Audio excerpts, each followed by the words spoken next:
If you hear me. Okay. So look like we have a Muslim. Let us see.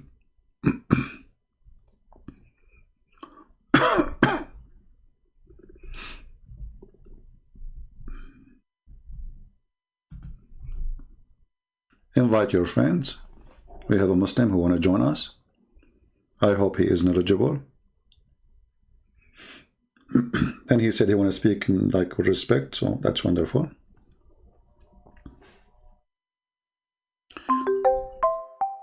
Why I don't debate Zakir Naik? Who said I don't? Let him give me his. I will call him.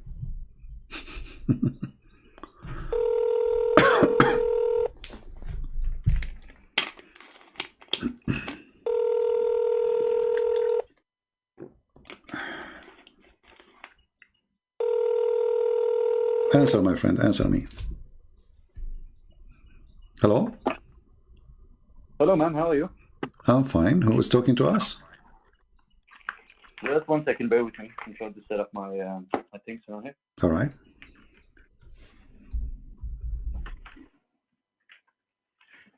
Since no one wanted to talk, I wanted to get up and really have a discussion with you, respectful, of course. That's nice, my friend. You are welcome. And you are a Muslim, right? Sorry? You are a Muslim, correct? Basically, yeah, I'm pendling, and I really want to talk about you about a lot of things. No, I want a clear answer. Are you a Muslim or not? At this point, I'm pendling, but I really need some answers. You know, I really need to talk out my mind and see where we can agree and where we can disagree. So you are a Muslim. If that's all right for you, but if that's not all right, I can just get off. No, for me, I want to know. I'm talking to whom? So you are a Muslim, yes or no? Pendling. That means basically doubt is creeping up. Oh, you have a doubt about Islam. Okay, you're welcome. Go ahead. What do you want to say to me?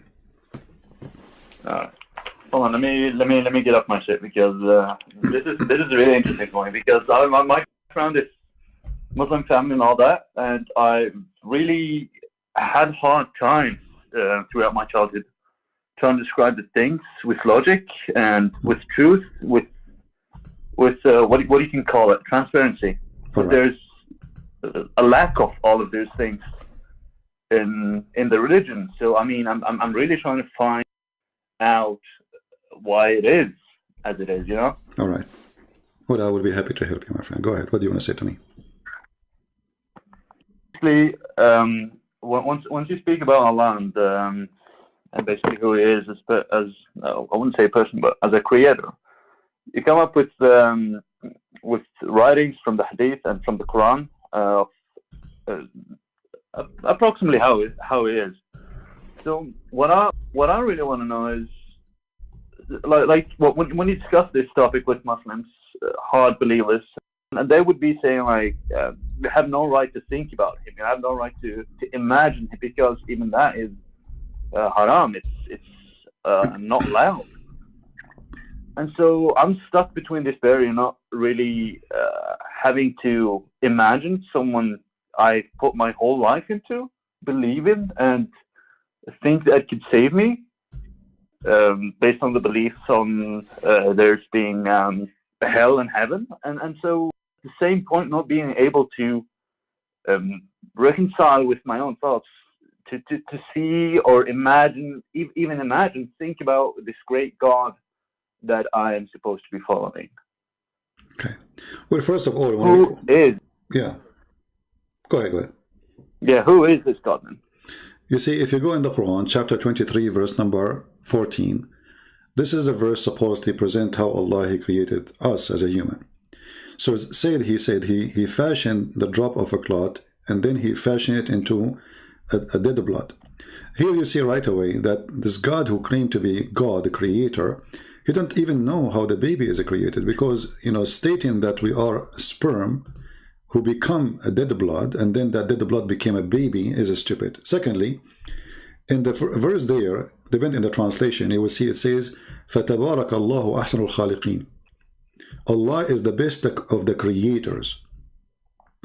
So every translation is different. Some, they give correct translation, they say the best of the creators. Some, they say the best to create. But even if they say the best of to create, because if he is the best to create, that means there's other creators, but his creation is best, right? And if Allah is the only creator, and this is the only idea of worshipping Allah, that because he is the creator, so how Allah can be the best of the creators? So Muhammad at that time, he was arguing with those people who believe in other gods, and obviously Muhammad, he believed in them too, but he is saying, my God is better than your God. So let us worship high God, not the lower one, because he is the best of the creators. So Muhammad, through stages in his life, he was trying to create a religion. He don't have one really. He's following what the pagan Arab they do before him. Their God name is Allah. This is what the Quran says. The Arab, they are called mushrikeen because they associate with this Allah other gods. And by Muhammad saying that Allah is the best of the creators, he accepts that they are gods and he is God. But Allah is the best of the gods who create. So obviously Islam is a pagan cult. It's a collection of religion and somebody trying to establish a religion. He don't have one. That's why Muhammad, he take, Muhammad is confused about what to take and what not to take. So in the beginning, he stopped going and praying toward the Kaaba. I think you know that, correct? Do you agree? Yeah. Okay. So if the Kaaba is the house of Allah, yeah, I can. Why Muhammad stopped praying to it? Because in the beginning, he was trying to be, with the Christian is a Christian, he's like Obama. With the Christian is a Christian, with the Muslim is a Muslim, with the Jews is a Jew, with the atheist is an atheist. So Muhammad in the beginning, he abandoned the Arab religion. He copied from it just the name of the God. He don't want to kiss the black stone no more. He don't want to go around the Kaaba no more. He don't want to do Hajj no more. And then suddenly, when he gave up with the Christians and the Jews, that they will not believe in him anyway, he decided to switch his religion and go back to follow the God of the Kaaba and to make the Kaaba a station of worship. And actually even the hadith report that the one who made him change the direction of the Kaaba is not Allah. It is Umar ibn al-Khattab. This is why the hadith says that my Lord agreed with me. My Lord agreed with me in 3 things. Some they say 10 things. Some they say 5. So one of them is the hijab. One of them is the Kaaba. One of them is divorcing Muhammad's wives.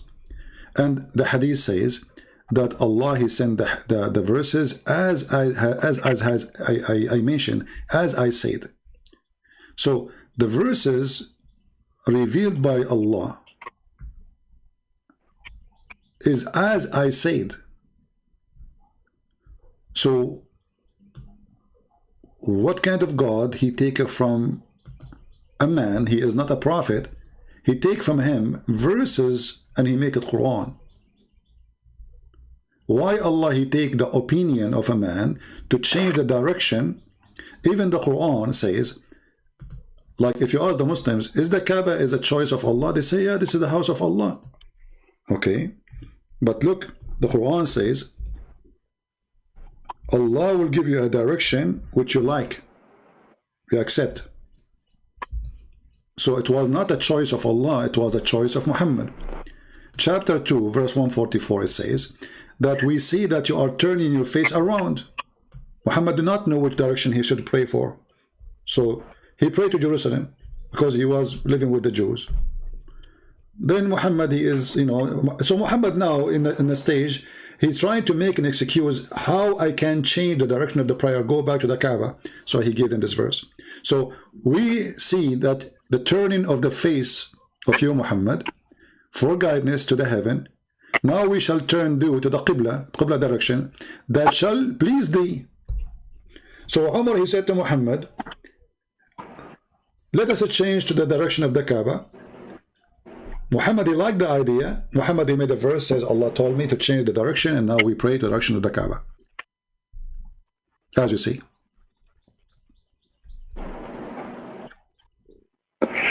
There's a lot of good things you're saying now, but the thing is, with all of it, it's so contradicting. It's a contradiction on top of contradiction, which really doesn't. When you try to cement something as a religion, it will be very shaky. as you say, when there's a lot of things that contradict each other, it really doesn't get off as a really steady religion. Firstly, and what I think about that is like you can make up a lot of arguments about what is being said in the hadiths or what is saying about the Quran. The thing that really troubles my mind is that at points when people get to a certain time when they think this is wrong, this is right, and so they say,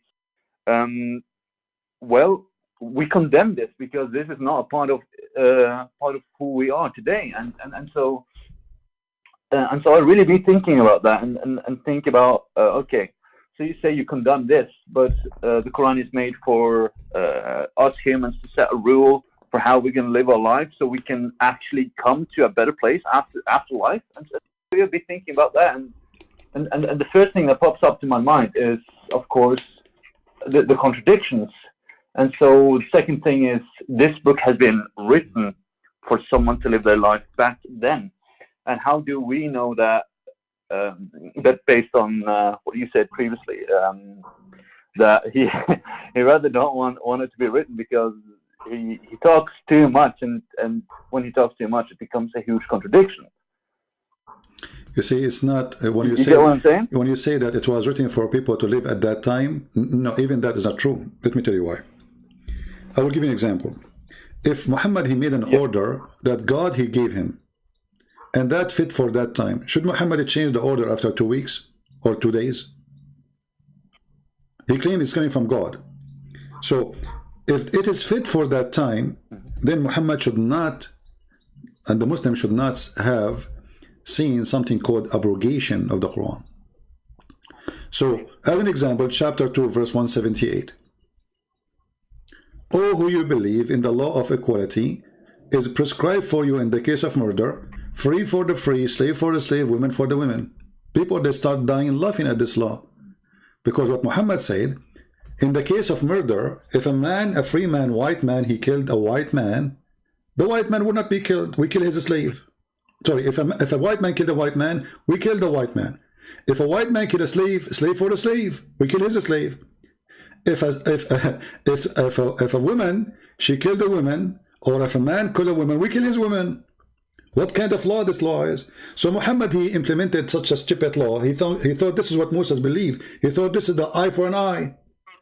So Muhammad the thief, he wanted to practice eye for an eye, and because he is an idiot, he did not know what eye for an eye mean. So he said, okay, if a free man killed, we kill a free man. If a slave man killed, we kill a slave. But now we will have two victims: the first slave who was killed, and the second slave of the one who killed the other slave. And if you go and read the interpretation, you will see that's this is abrogated. Okay, why Allah? This is in the case of murder. Like, what happened? Is the murder changed? Why the penalty of murder will be changed in a few weeks?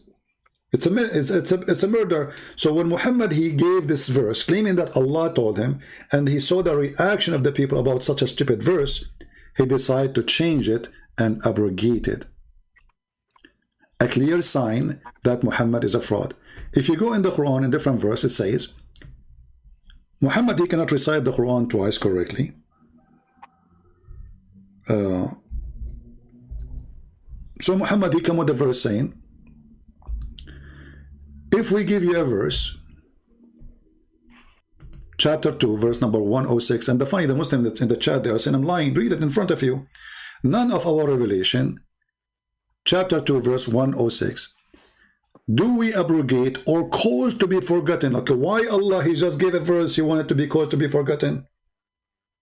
He just gave you the verse. And this is against what Muslims, they say that nobody forget the Quran, when even Allah saying Allah caused you to forget the Quran. So Muhammad here trying to explain why he's forgetting the Quran. And then, but we substitute something better or similar. What kind of God he says such a thing? Allah is going to make Quran better than his Quran? What does that mean? So Muhammad is saying, okay, we forget Quran. We are, I say things I don't, I don't remember. I'm a liar. And okay, but don't worry, be happy. Allah will give me better Quran. Or in the Western area, we will get similar. So why Allah will give you a similar Quran, but He will make you forget the Quran, which is similar? Do you see it? I mean, it's in front of you. Did God did that to Moses? He says to him, I will cause you forget the Quran, the Torah, and I will make you similar Torah.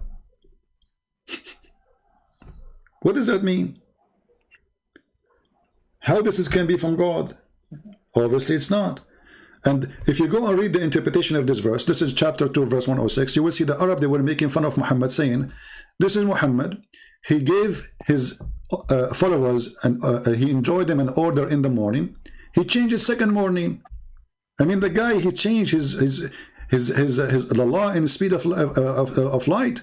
It's not like, you see, let's say like Muhammad came after Moses, you know, a long time, so there's some change. No, this is the same guy. He go to sleep, he wake up, he have new things. He have a new order. Look at this. Here it says, when the disbelievers began to deride the matter of abrogation, saying that one day Muhammad enjoy his companions to one thing, and then the next day he forbid it. Are you with me, my friend? So if this is from God, yeah, I can hear you. I can hear you. Okay, so let us assume that this is from God. Okay, no problem. So God now, he gave him Allah. Okay, wonderful. The guy, in the morning he gave him Allah. He go to sleep, he woke up second day, he says, I forbid it. How that can be true? And look, this is not a Christian saying, this is the Muslim interpretation for the verse. This is their highest scholars. Because I know they will say to you, he's lying.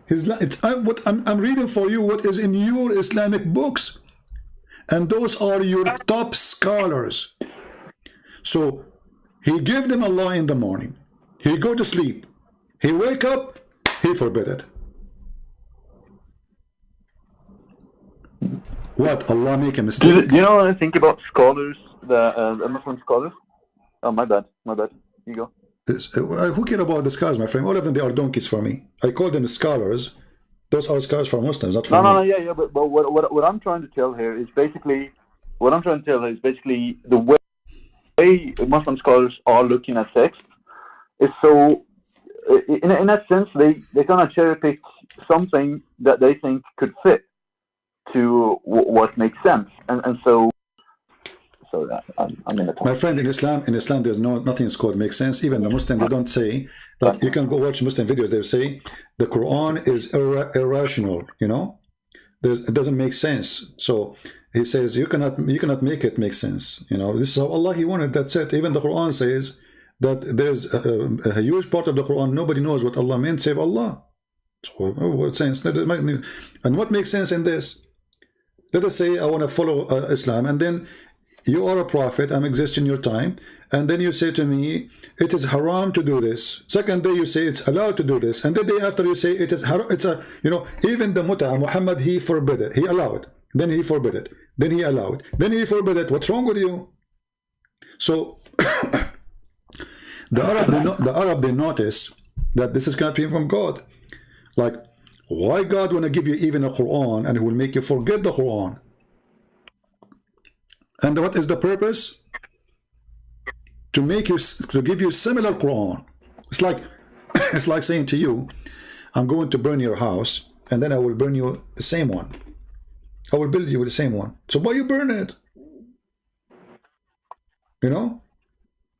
Your house is like 4 bedrooms and 2 bathrooms. Yeah. I say, I'm going to destroy your house, and I will make a house for you, 4 bedrooms, 2 bathrooms. So why you did that? What's the point? So here Muhammad, he is an idiot. He is suffering or struggling to make himself look like a prophet. So he's trying to fix his mistakes by changing what he gave them yesterday. He's trying to fix it. There's no way that Allah, if he's God, he would do that. So my friend, I invite you to leave Islam right now. What do you think? You know what I've been thinking about this is that the contradictions about the Islam, and basically as I've picked up since I've my exams, I've been doing a lot of because I'm still not finished with my this is my last semester, so I'm finishing up, and I've been I had some presentations about fairy tale, and this one guy, this one researcher that I don't remember his name right now, he managed to get out all the rules for how you can make a fairy tale. And this is what's interesting about that. It's that how you can tell it in such a way that you can leave it as it was a time that you can't question the time before, and also make up the rules that it's similar to fantasy, and at the same time hold someone around the neck long enough so they don't leave. And so that you never hear about a Muslim becomes ex-Muslim. You hear only a Muslim goes missing. That's the hard thing about leaving it, because you're so stuck in it. No. This is not and true. The sad truth is, no, my friend. You're born in it. It's imagine if I was born a Jew. Would I become a Muslim? You are wrong. I would say a Jew. Yeah, let me tell you, you are wrong. If you go in history, you will see the day Muhammad he died, there's tens of thousands of Muslims left Islam immediately. This is why it's called the War of Apostate. So Muhammad was not able to put them and force them to be a Muslim unless the sword is there. And this is the same today. So when you say it's hard to see somebody leaving Islam, no, there is a lot of people leaving Islam because Islam is gang. People don't go in the street and make videos says, I left Islam, because they knew the consequence. So you are mistaken in this point, and people are leaving, and there's a lot of people questioning, and they are out of Islam already. But how you can know? I mean, if you they ask Ahmadinejad, he says in Iran we have 0 gays. No, that's possible. They have zero. Listen. They have 0 gay in Iran. They have 0 atheist in Islam. In Iran. They have 0 gay in Saudi Arabia. They have 0 atheist in Saudi Arabia. Exactly. They have 0 Hindu in Saudi Arabia. They have 0 Christian in Saudi Arabia. Why? Because nobody have a freedom. So it's not because they are soak of it, but because there's no freedom to know who is a believer or not. Everybody is forced to say he's a believer. Even the Quran says that those who convert to Islam, they are liars. When the Arab they says we believe, Muhammad said to them, don't say we believe, say we are Muslims, aslamna. Okay, so you are not soaked into it. It's a choice you make, and today we are in the world of the internet, and you can do a lot of things. You can change things. I understand if you live in a Muslim country, it is not easy. You have to hide it, otherwise they will do something to you. But I believe things is changing so fast. All right. In chapter 49. Yeah, but the only thing. Yeah. My bad. Chapter 49, verse number 14.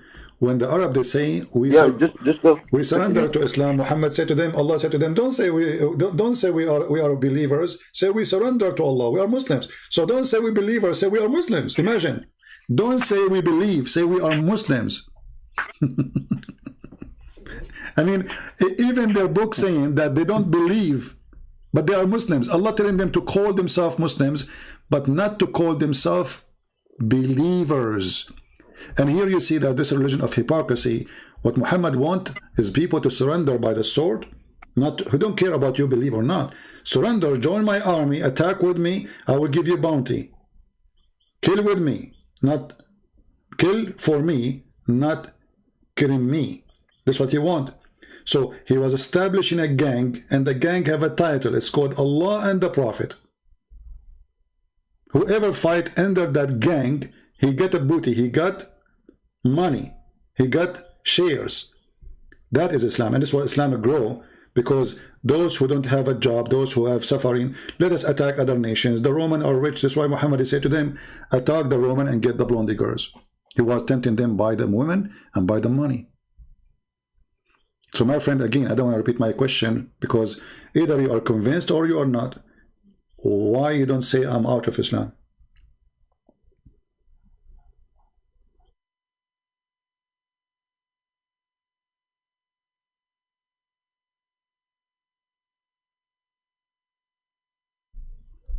Are you with me? Hello? Hello? Okay, well, maybe we lost him. Maybe he don't want to say, I don't know. Maybe he's scared to say I'm out of Islam. This is your business.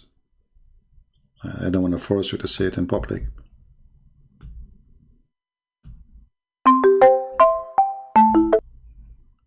You hear me now? Hello? Hello? Hello?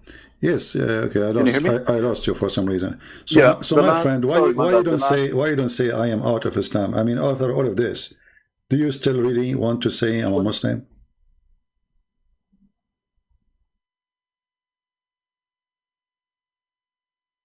Hello?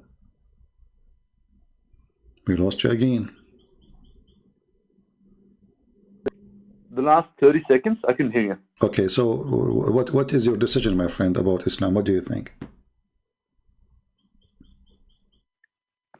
To be honest, deep down, I want to be free, and so I am. I am physically free, but it is a huge, huge psychological trap which you are born in, and so I want to be free, and the only way I can be free is truly by exposing myself to something.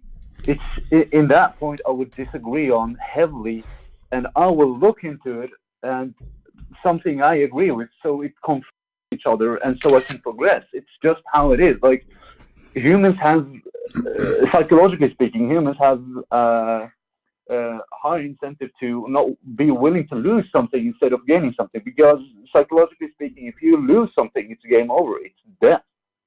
And no, so I don't know how you think, but I don't think I'm losing anything, because simply it's a belief, and if this belief, I'm not talking about.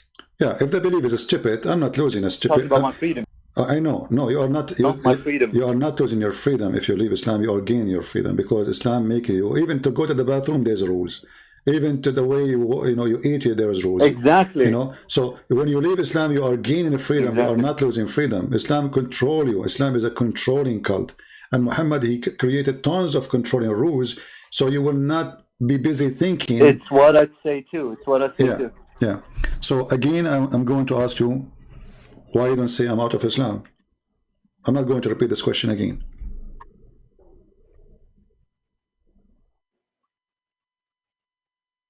Oh yeah, I'm not conflicting in any way, like with your question.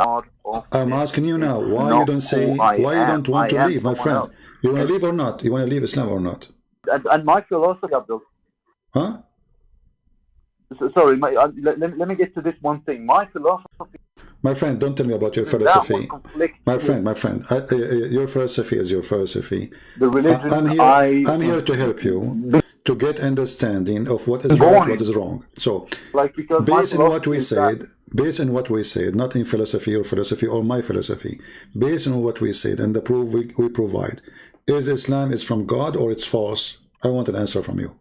Is it from God or false?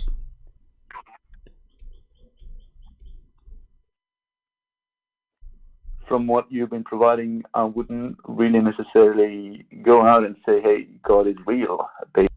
This is not the question. Is Islam from your point? I wouldn't say God is real. And again, here's the thing. Okay, my friend, you are wasting my time. Sorry. No. You see, I don't want to hear talk about philosophy. You don't want to say, no problem. Just keep it, in your pocket. Say what you want to say. Because obviously, I mean, you are scared to say, well, this is garbage. I mean, you agree with me, but you don't want to say it. We got the answer already. Do we have any Muslim would like to call us? Do we have any Muhammadan would like to call us?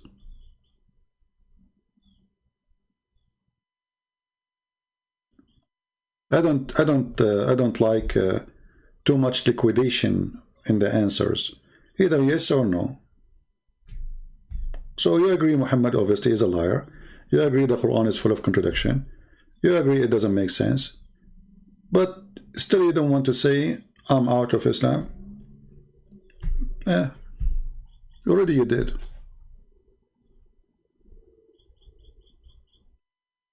Do we have any Muhammadan would like to come and call us?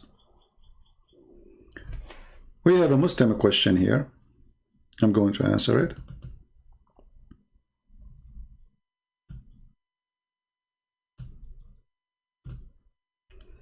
I am a Muslim too, and I heard strange things about Ya'juj wa Ma'juj. That there are billions of people living, I think he want to say, living between a wall or mountains. Can you explain? My friend, your prophet, he said, as long as you are a Muslim, so I have to say your prophet, he says that each one of the Gog and Magog, before he die, he make 1,000 equal to us. So from every human, there's 1,000 of Gog and Magog. So if we are 7 billions, then there is 7 trillions from Gog and Magog. And Gog and Magog are not even human. They look weird, to the point a person, he sleep inside his ear. It's like a tent, you know. So you are questioning, okay, where are they, right? They are behind the mountain. But all of us, we knew that satellite, they scan all the earth. And what mountains is that where Gog and Magog is hiding behind? And the idea of that those people or this creation, they cannot come out of those mountains is proving that Quran believe that this earth is flat and those mountains are separating the earth. So we have, because even if I have a mountain, I can go from different direction and I can cross to the other side. What does that mean? So what if there's a mountain? Let's say between me and you and the Himalaya. Is that the only way for me to go to India is to go through the Himalaya? You know what I mean? So Muhammad, he made it so clear.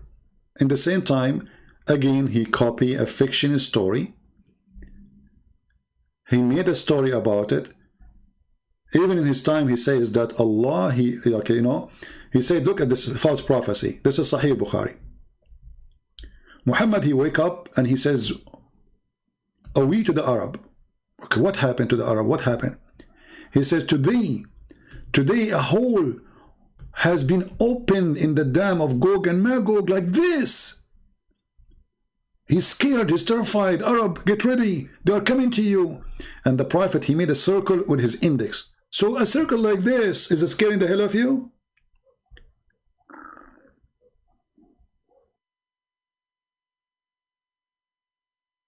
Do you see it?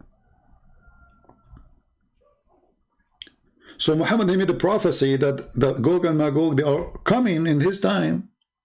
And this is a sign of Judgment Day. And where are they? Another stupid fiction story.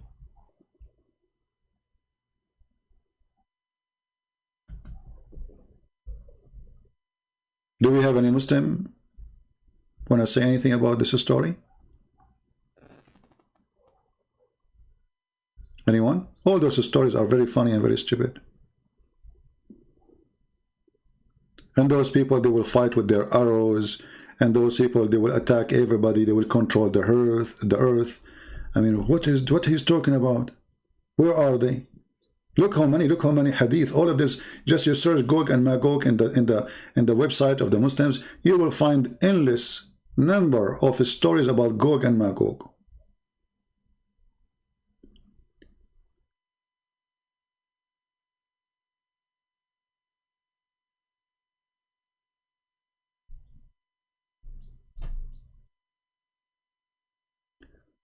Well, he is scared for his life. No problem, my friend. I don't want you to say something will hurt him. But I understand he left Islam. Actually, he's a very nice guy. I'm not against him. But for me, you know, I have things to do. Here we go. Actually, he said I am out of it already. Yeah, the person is very nice. I mean, I'm not against him. But you know, for me, I like to see the result of the fruits of my work. Either I was be able to help him or not. I'm not going to show what his name in Paltalk, but this is what he said to me. Thanks for what you provide, whatever. I am out. I was about to briefly sum up. All right. So thank you very much for your answer. You want to call me again to say loud, clear, I am out of Islam so people hear you? Feel free. This is what I wanted to hear from you, you know. So he's out of Islam. I'm happy for him. Yeah. Here you will see, look, Muhammad, he said here, in this hadith. He's talking about Gog and Magog.